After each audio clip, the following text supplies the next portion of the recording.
कानून की खिलाफ वर्जी कर रहे हैं। इस किताब का बायकॉट करना पड़ा, तो मजबूरन हमें वॉकआउट करना पड़ा। देखिए, आप सीनियर लोग हैं, आज रूल्स अलाउ नहीं करता। इलेक्शन में इंतखाबात में धांधली के मसले पे पार्लियामेंट्री कमीशन जो है वो तश्कील दिया जाएगा।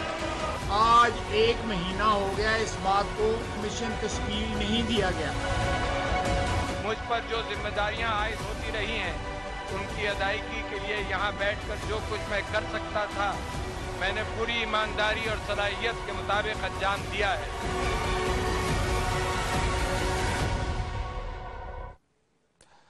अस्सलाम वालेकुम, आप देख रहे हैं खबर के पीछे फरीद रईस के साथ। आज जो आगाज हुआ है नए पार्लिमानी साल का और ज्वाइंट सेशन हुआ पार्लियामान का, जिसके अंदर आज सदर मुमलिकत आरिफ अलवी ने अपना खिताब किया। पार्लियामान के हवाले से लेके जिस चीज को बहुत ज्यादा आज सदर मुमलिकत ने जिस चीज के ऊपर बात की, उन्होंने कहा खुशाइंद है कि 3 असम्बलियां अपनी मुद्दत पूरी कर चुकी हैं। इसके साथ साथ सदर मुमलिकत ने बेईमानी के हवाले से कहा कि जनाब इससे तंग अवाम साफ मुआशरा चाहते हैं। पानी, सेहत, रोजगार, तालीम, मौसमियाती तब्दीली, शजरकारी, एग्रीकल्चर, ये वो तमाम बातें हैं जो कि नई नहीं है। ये इस मुल्क के अंदर तमाम तर बातें सबको मालूम है, इससे पहले भी ये वाली बातें की जाती रही हैं। लेकिन एक बहुत बड़ा सवाल जो आज हम उठाने जा रहे हैं वो सवाल ये है कि पार्लियामान का ज्वाइंट सेशन हुआ, नए पार्लियामानी साल का आगाज हुआ। इस मौके के ऊपर पार्लियामान की मजबूती एक बहुत बड़ा सवाल है कि पार्लियामान की मजबूती, इसको मजबूत कौन करेगा, कैसे मजबूत करेंगे। अवामी मसाइल के लिए जो कानून साजी है, अवामी नुमाइंदे उसमें कितनी कानून साजी करेंगे ताकि अवाम के नुमाइंदे जिनको मैंडेट मिला है वो अपने इस मैंडेट को इस्तेमाल करते हुए उनकी फलाह और उनकी बहबूद के लिए काम करेंगे। सब पर आज बात करेंगे और इसी चीज के ऊपर बात करने के लिए जरा आज इस पे भी आपको बता दें कि ऑपोजिशन का आज इसमें जो वॉकआउट रहा है मासवाए पाकिस्तान पीपुल्स पार्टी के, इसके अंदर और जिस तरीके से आपने देखा कि कहा गया कि इंतखाबी धांधली के हवाले से जिस कमीशन की बात है, कहा यह गया कि 1 माह गुजर चुके हैं और इस वक्त तक कोई कमीशन नहीं बना। इस पर बात करेंगे और सबसे पहले जरा मौकफ लेने की कोशिश करेंगे मुस्लिम लीग नून की सेनेटर मुशाहिदुल्लाह खान साहब हमारे साथ मौजूद है। इसी के साथ साथ हमारे साथ बात करने के लिए मौजूद होंगे पिलडाट के सरबराह हैं अहमद बिलाल महबूब साहब, उनसे भी इस पर बात करेंगे। पार्लियामानी साल के आगाज, इससे पहले जो पार्लियामान रही उसकी मजबूती और मौजूदा पार्लियामान से तवक्कुआत। लेकिन सबसे पहले मुशाहिदुल्लाह खान साहब मेरे साथ मौजूद है। अस्सलाम वालेकुम। जी वालेकुम सलाम। बहुत शुक्रिया मुशाहिदुल्लाह खान साहब। ये फरमाइएगा जरा कि आज जब नए पार्लियामानी साल का आगाज हुआ है, सदर मुमलिकत का खिताब था, ऐसे मौके के ऊपर वॉकआउट करना क्या दुरुस्त था? जी बिस्मिल्लाहिर्रहमानिर्रहीम। देखें, बात यह है कि वॉकआउट या बाइकाट या एहतजाज ये सब पार्लियामेंट का हिस्सा हैं और ये पार्लियामेंट में होते हैं। और जिस सो कॉल्ड हुकूमत जो है सिलेक्टेड गवर्नमेंट, उसके खिलाफ ये हुआ है सब कुछ। उन्होंने पिछले 5 साल क्या किया है और वो तो पार्लियामानी भी नहीं था, बल्कि अगर देखा जाए तो। लेकिन हमने उस यानी कि पार्लियामेंट में कि उस हुकूमत के खिलाफ एहतजाज किया है कि जो हुकूमत या जो वजीर आजम जो है वो सिलेक्टेड है वो गैर हकीकी है, उसको कुछ ताकतें जबरदस्ती लेके आए हैं। तो ऐसे लोगों के खिलाफ एहतजाज नहीं होगा तो क्या होगा? हमने तो इनको तस्लीम नहीं किया और हमारे एहतजाज जो है उसकी एक बुनियादी वजह यह है। आज का दिन दुरुस्त था मुशाहिदुल्लाह खान साहब, जबकि आगाज था और जबकि स्पीकर असद कैसर ने कहा कि कल इन मसाइल के ऊपर जरूर बात करेंगे, लेकिन आज सदर मुमलिकत का खिताब है, आज इसको होने दीजिए। सदर मुमलिकत भी एक गैर हकीकी मैंडेट के साथ 90,000 वोट लेके आए हैं। इनको 9,000 वोट भी नहीं मिलने चाहिए थे जिस तरह से ये इलेक्ट हुए हैं, और जिस तरीके से उन्हें इलेक्ट किया गया वो सब गैर हकीकी है। अच्छा, आप सदर मुमलिकत के इंतखाब को गैर हकीकी मानते हैं? जाहिर है कि अगर बहुत सारे MNA जो हैं जबरदस्ती जो हारे हुए थे, 14 अगर MNA जो है कराची से जितवा दिए गए हैं, जो कि चंद दिन पहले काउंसलरों के इलेक्शन हारे हैं, तो उन्होंने वोट दे के इनको सदर मुंतखब किया ना। इस तरह और बहुत सारे लोग, अब मैं इसकी डिटेल में नहीं जाना चाहता, आपको पता है। तो फिर कैसे ये हकीकी इंतखाब हो गया सदर? तो आप भी मुशाहिदुल्लाह खान साहब, क्या आप भी इस पार्लियामान का इनकार करेंगे? है जी, आप भी इस पार्लियामान का इनकार करेंगे क्या? इनकार हम इस लिहाज से तो कर रहे हैं कि हमें यानी कि इसकी इन्वेस्टिगेशन होनी चाहिए, पार्लियामानी कमेटी बननी चाहिए लेकिन हम साथ में सिस्टम भी चलाना चाहते हैं। हम एक मैच्योर पार्टी है। अगर हमारी जगह जो हमारे साथ हुआ है पीटीआई के साथ होता तो फिर आप तमाशा देखते यहाँ पे क्या लगा हुआ होता। लेकिन ये भी तो एक अंडरस्टैंडिंग हुई है मुशाहिदुल्लाह खान साहब, ये ज्वाइंट सेशन पहले होना था, लेकिन बेगम कुलसूम नवाज की रहलत के बाद इसको आगे ले जाया गया। और ये बात दुरुस्त है क्या कि अयाज सादिक के जरिए इस बात की अंडरस्टैंडिंग हुई कि ज्वाइंट सेशन आगे ले जाते, लेकिन जब सदर ममलिकत का खिताब होगा उसमें पीएमएलएन किसी किस्म की कोई गैर पार्लिमानी चीज या इस तरह की बात नहीं करेगी? गैर पार्लिमानी चीज तो हमने कोई भी नहीं की। अब मुझे बताया क्या गैर पार्लिमानी हुआ है? क्या हमने जाके स्पीकर के सामने खड़े होकर एहतजाज किया है? क्या हमने कागज फाड़ के, किताबें आइन की फाड़ के उसके मुंह पे मारी है? हमने तो कोई ऐसा काम नहीं किया। हम तो खड़े हुए हैं। अगर हमारी वो बात सुन लेते, हमने बार बार स्पीकर को कहा कि आप एक आदमी की बात सुन लें, और हमने कहना सिर्फ ये था कि आप ये ऐलान कर दें यहाँ पे कि हम वो पार्लिमानी कमेटी की इन्वेस्टिगेशन करेगी, इंतखाबात तो ये आपका वॉकआउट मुशाहिदुल्लाह खान साहब, ये आपका वॉकआउट अब कब तक जारी रहेगा? कब तक ऐसा वॉकआउट करते रहेंगे? नहीं, हमने तो ये इन्हें कहा हुआ है कि अगर इन्होंने कमेटी नहीं बनाई तो ये हाउस नहीं चलेगा जी। ये हाउस चलने ही नहीं देंगे हम। ये हमें कहा हुआ, और कल इंशाल्लाह पीपल पार्टी भी हमारे साथ होगी। ये आप खातिर जमा रखें, इसलिए कि ये हकीकी नहीं है। मुशाहिदुल्लाह साहब, अब तक तो पीपल्स पार्टी साथ नजर नहीं आ रही, कब होगी वैसे पीपल्स पार्टी आपके साथ? भाई मेरी पूरी बात तो सुन लें, आप ज्यादा ही सवाल कर रहे हैं, आज बात पूरी नहीं सुन रहे। बात यह है कि मैंने जो आपसे बात की है कि ये एक गैर हकीकी है। हमने इनसे इन्वेस्टिगेशन, हम अभी भी जमहूरी बात कर रहे हैं ठीक कि भाई आप एक कमेटी बनाए। हमने नहीं बनाया था कमीशन। इनको क्या मसला? इनको मसला ये है कि इन्हें मालूम है कि ये गैर हकीकी है, इन्हें किस तरीके से लाया गया है, इसलिए वो पोल खुल जाएगा, इसलिए वो नहीं करना चाहते। लेकिन ये इन्हें करना पड़ेगा, नहीं करेंगे ये हमने इनको कन्वे कर दिया है, तो ये फिर हाउस चलेगा नहीं, तो चलने नहीं देंगे। बहुत शुक्रिया आपका सेनेटर मुशाहिदुल्लाह खान साहब। कह रहे थे कि कमीशन बनाना होगा और अगर नहीं बनाया जाएगा तो ये हाउस नहीं चलने दिया जाएगा। अहमद बिलाल महबूब साहब, जिस तरह से आपने मुशाहिदुल्लाह खान साहब की बात सुनी, अव्वल तो वो ये कहते हैं कि सदर ममलिकत, पार्लियामान, जिस तरह का इंतखाब, वो तो इस पूरी चीज को ये गैर हकीकी करार दे रहे हैं। देखिए, उनका तो मौक़िफ़ यह है बुनियादी तौर पे कि इंतखाबात सही नहीं हुआ, और उनके इस मौक़िफ़ के पीछे कुछ वजूहात भी हैं। पीपल्स पार्टी भी यही कह रही है कि वो भी इलेक्शन को दुरुस्त नहीं मानती और समझती है कि इलेक्शन में वसी पैमाने पे बेज़ाब्तगियाँ हुई हैं या धांधली हुई है। तो ज़ाहिर है कि जब वो इंतखाबात को सही नहीं मान रहे तो उसके मुताबिक फिर जो असम्बली वजूद में आएगी उसको भी तस्लीम नहीं करेंगे, ना वज़ीर आज़म को मानेंगे, ना फिर उसका इलेक्टेड सदर को मानेंगे। यही मुशाहिदुल्लाह साहब कह रहे थे। तो मेरे ख्याल में कि बहुत बेहतर होता कि अगर वाकई सदर साहब के खिताब से पहले ही हुकूमत कोई पार्लिमानी कमेटी या पार्लिमानी कमीशन के क़याम के लिए कोई मुज़ाकरात करके कोई तय कर लेती। और मैं समझता हूँ कि अपोजिशन ने भी कोई थोड़ी सी सुस्ती दिखाई है। अपोजिशन को भी चाहिए था, जिस तरह आज शरी रहमान साहबा ने कोई तफसीलात दी हैं कि ऐसी कमेटी हो जिसमें बराबर की नुमाइंदगी हो, जिसका चेयरमैन या जिसकी सरबराही अपोजिशन के पास हो, तो ये तमाम कोई ठोस स्पेसिफिक किस्म की तजावीज़ भी वो लेके आते ताकि हुकूमत उनके ऊपर रिएक्ट कर सकती। अहमद बिलाल महबूब साहब, एक पार्लियामान या एक जब आपके अवामी नुमाइंदे आते हैं, अवाम की तवक्कुआत होती हैं इस पार्लियामान से, इस ऐवान से, और वो ये उम्मीद रखते हैं कि उनके लिए कानून साजी होगी। अगर ये हाउस नहीं चलेगा और हाउस इसी तरह से इंगेज रहेगा तो फिर ये पार्लियामान कितनी मजबूत होगी? यहां पे होने वाले कानून साजी कैसे होगी? ये वाकई सबसे बड़ा सवाल यही है जो आपने कहा है कि पार्लियामान की जो इज्जत और एहतराम है ये बहुत बुरी तरह मजरूह हुआ है माजी में भी।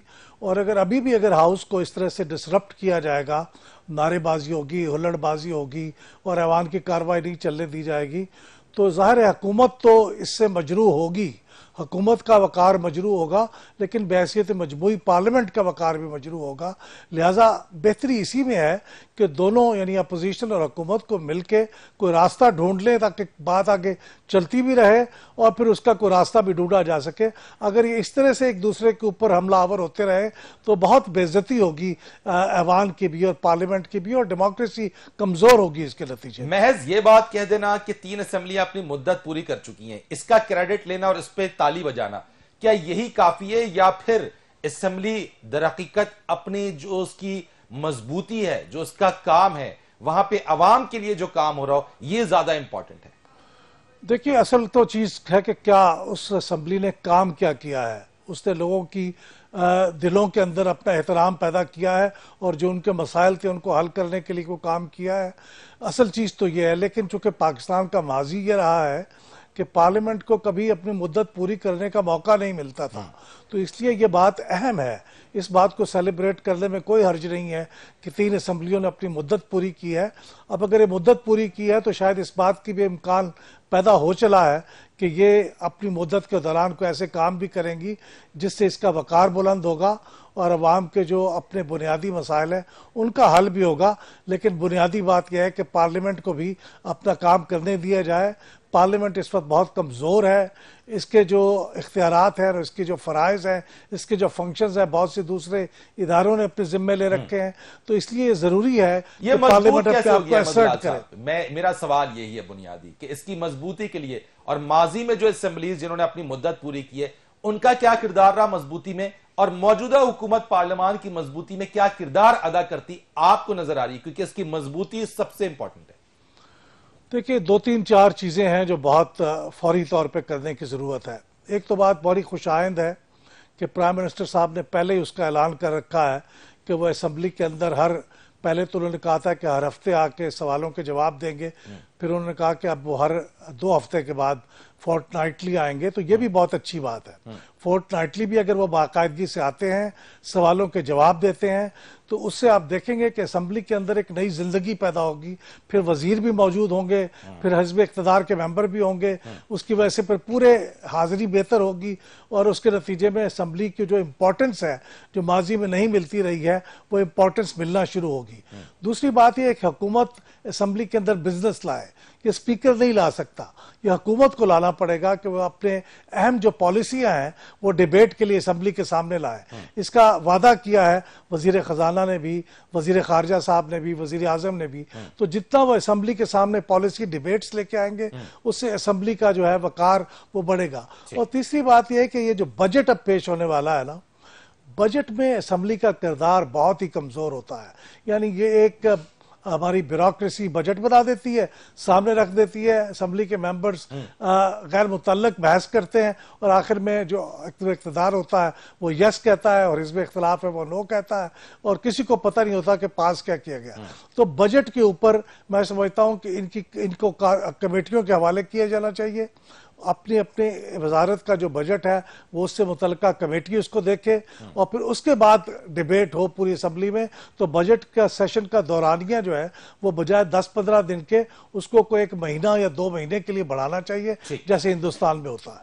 अहमद साहब, कानून साजी बड़ी इंपॉर्टेंट है और मौजूदा हुकूमत जो कि बहुत सारे इत्तेहादी इसके साथ है, ऐसी सूरत हाल के अंदर आप क्या समझते हैं कि जो कानून साजी होगी वो किस हद तक आसानी के साथ होगी या फिर उसमें मुश्किलात का सामना करना पड़ेगा पाकिस्तान तहरीक इंसाफ की हुकूमत को? कानून साजी में मुश्किल होगी, लेकिन ये मुश्किल को बुरी बात नहीं है, ये मुश्किल अच्छी बात है। अच्छी बात इसलिए कि आपको इसके लिए इत्तफाक राय पैदा करना होगा।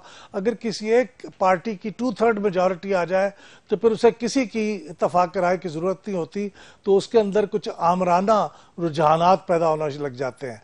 तो ये बड़ी अच्छी बात है कि पार्टी जो भी है अब उसको दूसरी पार्टियों के साथ मिल के उनके सलाह मशवरे से इत्तफाक राय से कोई दरमियानी रास्ता ढूंढ के आगे चलना पड़ेगा। ये जमहूरी रवैये के लिए बेहतर होगा। तो मेरे ख्याल में मुश्किल तो ये होगा, लेकिन ये इससे सीखना होगा। पीपल्स पार्टी को हम बहुत तनकीद का निशाना बनाते हैं, लेकिन 2008 से 13 तक के अरसे में देखिए उनके पास इतनी बड़ी तादाद में मेजॉरिटी नहीं थी, लेकिन उन्होंने 18वीं तरमीम जैसा बहुत बड़ा लेजिस्लेशन पास किया था। तो इस तरह ही किया था कि इत्तफाक राय पैदा किया था। तो अभी भी अगर आपको इत्तफाक राय पैदा करेंगे, हाँ उस पर कुछ टाइम लगेगा, लेकिन इसके अलावा कोई चारा नहीं है। जमहूरियत के लिए भी बेहतर है और हुकूमत के लिए और पार्लियामेंट के लिए, सबके लिए यही बेहतर है कि मिलजुल के इत्तफाक राय पैदा करें और आगे बढ़े। लेकिन अपोजिशन को कैसे मुतमईन करेगी? मैं फिर एक सवाल पूछ रहा हूं आपसे, क्योंकि हाउस को चलने के लिए, कानून साजी होने के लिए, प्रॉपर्ली रन करने के लिए हाउस स्मूथ होना चाहिए। अगर ये स्मूथनेस नहीं होगी, क्योंकि अपोजिशन तो अब जो डिमांड कर रही है उस डिमांड के ऊपर आप समझते हैं ये पूरी हो जाएगी और फिर हाउस स्मूथ चलेगा मुस्तकबिल? देखिए, आज जो असम्बली के अंदर सूरत हाल पैदा हुई है कि बाइकाट पे इक्तफा हुआ है। माजी में हमने देखा है कि बहुत ही नास्टी और बहुत ही बुरे सीन होते रहे हैं। सदर ममलकत पे चूड़ियां फेंकी गई, दुपट्टे फेंके गए, असम्बली के अंदर नारेबाजी हुई, बहुत बुरा हाल होता था। आइन की किताबें फाड़ के मुंह पे फेंकी गई। तो ये आज नहीं हुआ, बाइकाट तक यानी वॉकआउट तक नौबत रही। उसकी वजह यह थी कि मेरे ख्याल में पीटीआई की हुकूमत ने पिछले चंद दिनों में बेगम कुलसूम नवाज साहबा की वफात के मौके पे थोड़ी सी अकामोडेशन दिखाई है। नवाज शरीफ साहब को, उनकी बेटी को और उनके दामाद को पैरोल के ऊपर रिहा भी किया है और उसकी मुद्दत भी एक डिसेंट सी रखी है। तो उसकी वजह से मेरे ख्याल में एक अकामोडेशन पैदा हुई है। तो अगर ये अकामोडेट करेंगे अपोजिशन को, तो अपोजिशन भी खामखा के एहतजाज नहीं करेगी, क्योंकि फिर लोगों के अंदर भी वो पॉपुलैरिटी नहीं रहती। तो मेरे ख्याल अकामोडेट करना पड़ेगा एक दूसरे को। और अभी अगर आप वो पार्लियामेंट्री जो कमेटी का कह रहे हैं, सबसे बड़ा मसला वो है। अगर वो हल कर लें तो मेरा ख्याल है फिर आइंदा कोई इतना बड़ा मसला नहीं है कि जिससे चीजें स्मूथली ना चले। तो क्या आप समझते हैं ये एक जरूरत है इस वक्त, जिस कमेटी की, जिस कमीशन की बात कर रही है अपोजिशन? बहुत जरूरी है। मेरे ख्याल में ये पहले हो जाना चाहिए था ताकि ये आगे बात स्मूथली चलती। लेकिन अभी भी चूंकि असम्बली अभी वजूद में आई है, अब इसका सेशन शुरू हुआ है, तो मेरे ख्याल में सबसे पहला काम यही करना चाहिए कि प्राइम मिनिस्टर साहब को भी अपनी तरफ से कुछ लोग नॉमिनेट कर देने चाहिए कि वो हिज़्ब इख्तिलाफ के साथ मुज़ाकरात करें और एक कमेटी के लिए इंतजामात करें। खा उसके लिए आपको नई लेजिस्लेशन लेके आनी है, या उसका जो भी टर्म्स ऑफ रेफरेंस है उसको एग्री करना है, या उसकी कंपोजिशन तय करनी है। सारे मामलात माजी में भी 2013 के बाद के इलेक्शन में जो पीटीआई और इस वक्त की मुस्लिम लीग जो हिस्ब इक़्तिदार थी उसके साथ जो मुज़ाकरात हुए थे, उसका तजुर्बा सामने है। तो वो मॉडल सामने रख के आपस में मुज़ाकरात करके किसी नतीजे पे पहुंचे और वो कमीशन काम शुरू कर दे। ठीक है, मैं अहमद बिलाल महमूद साहब, आपकी इसी बात के ऊपर पाकिस्तान पीपल्स पार्टी के सीनियर रहनुमा चौधरी मंजूर साहब मेरे साथ मौजूद हैं। अस्सलाम वालेकुम सर, बहुत शुक्रिया आपका। वालेकुम अस्सलाम। आज सर जो कार्रवाई हुई और आज नए पार्लिमानी साल के आगाज पर ही जो अपोजिशन ने वॉकआउट किया है, ये कोई अच्छा आगाज तो नजर नहीं आता कि स्टार्ट में ही पार्लिमानी साल के आगाज में ही एक वॉकआउट हो जाए? देखिए, मेरा ख्याल है वो हमने तो ये कहा था कि सब एक रवायत डालें कि प्रेसिडेंशियल एड्रेस को सुना जाए और उसके बाद उस पर बात की जाए। लेकिन बहरहाल मुस्लिम लीग नून का एक अपना नुक्ता नजर है। उन्होंने भी वॉकआउट तो पार्लियामेंट्री पार्टी के या पार्लियामेंट के अंदर एक रूटीन का बात है, कोई ऐसी बात नहीं है। अगर उन्होंने सिर्फ वॉकआउट किया है, पाकिस्तान पीपल्स पार्टी ने आज कहा है कि अगर ये कल तक नहीं अनाउंस करते तो फिर हमारा भी हक है कि हम एहतजाज में जाएं। और उम्मीद है कि क्योंकि इन्हें पहले खुद भी इश्यूज रहे हैं, तो प्राइम मिनिस्टर ने अनाउंस भी किया, तो अभी ये कल अनाउंस कर दे। तो अगर आपने इस बात को समझाया था तो इसमें समझ क्यों नहीं आई? आपने अगर ये कहा कि ठीक है, नहीं, मेरे नहीं ख्याल को इसको इशू को बहुत बड़ा इशू है कि उन्होंने वॉकआउट क्यों किया है और ये क्यों, कोई इशू नहीं है। वो अपनी अपनी हिकमत अमली, अपनी अपनी स्ट्रेटजी है। मेरा ख्याल है ये जो पार्लियामेंट्री प्रैक्टिस समझते हैं, हाउस बिजनेस कमेटी के अंदर बहुत सारी चीजें सॉल्व कर ली जाती हैं, सॉर्ट आउट कर ली जाती हैं। तो इसे भी कर लिया जाना चाहिए था आज। अगर कर लिया जाता तो ज्यादा बेहतर होता। अगर उनको कोई अश्योरेंस दे दी जाती या बता दिया जाता कि हम चंद दिन के अंदर अंदर इस पे काम कर रहे हैं, जो कि बाद में फवाद चौधरी साहब ने कह दिया कि कल शायद अनाउंस करने जा रहे हैं, और अगर ये उस वक्त कह दिया जाता तो शायद इसकी नौबत ना आती। अच्छा, अगर ये कल भी अनाउंस ना हुआ तो फिर पीपल्स पार्टी क्या वही स्ट्रैटेजी रखेगी जो अपोजिशन की? अपोजिशन फिर इस पर स्ट्रैटेजी अपनी बनाएगी ना, मिलकर बनाएंगे कि अमली क्या बनती है। एहतजाज तो फिर होगा, लेकिन एहतजाज की क्या शक्ल इख्तियार करता है, क्या फॉर्म होगी, क्या कैसे होगा, क्या क्या स्टेप्स होंगे, पहले ही कदम पे आखिरी सिचुएशन पे चले जाना या इसको स्लोली लेकर जाना, तो ये तो फिर बहुत शुक्रिया आपका, बहुत शुक्रिया आपका चौधरी मंजूर साहब हमसे बात करने के लिए। अहमद बिलाल महबूब साहब, सबरा पील्ड, थैंक यू सो मच, आपका बहुत शुक्रिया। एक ब्रेक लेंगे और फिर ब्रेक के बाद आएंगे तो फिर बात करेंगे आज पाकपतन में डीपीओ तबादला केस के हवाले से, इसके ऊपर जरा बातचीत करेंगे एक ब्रेक के बाद।